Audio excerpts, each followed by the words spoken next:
So, this is me recording a children's story called Tung Tung Tung Suhur. Apparently, it's a modern day take on Pinocchio. It's a very long story. It's about 5 days worth of recording, and there's a lesson in this. So, right up front, when I created the character of Tung Tung Tung Suhur, which is the little character that springs from a piece of wood, it seemed fitting to give him this very high-pitched, squeaky little voice for this character that was being very cheeky and obnoxious to his creator.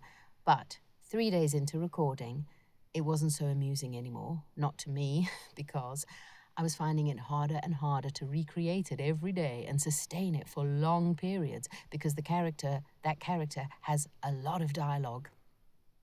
So the lesson to me is, while the enthusiasm was great, I need to put a little bit more thought into characters like that and make sure that I can sustain them for the full period of the recording. Once upon a time, there was a piece of wood.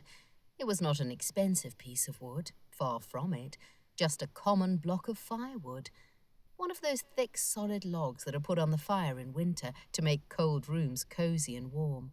I do not know how this really happened, yet the fact remains that one fine day, this piece of wood found itself in the shop of an old carpenter. His real name isn't known, but everyone called him Master Noxer. As soon as he saw that piece of wood, Master Noxer was filled with joy. Rubbing his hands together happily, he mumbled to himself, "This has come in the nick of time. I shall use it to make the leg of a table." He grasped the hatchet quickly to peel off the bark and shape the wood. But as he was about to give it the first blow, he stood still with arm uplifted, for he heard a tiny wee voice squeak, "Tung, tung, tung! Please be careful! Do not hit me so hard!" What a look of surprise shone on Master Noxer's face.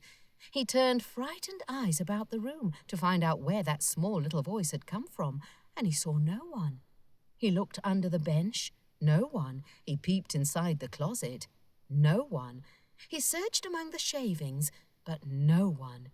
He opened the door and looked up and down the street, and still he saw no one. "Oh, I see," he said then, laughing and scratching his wig.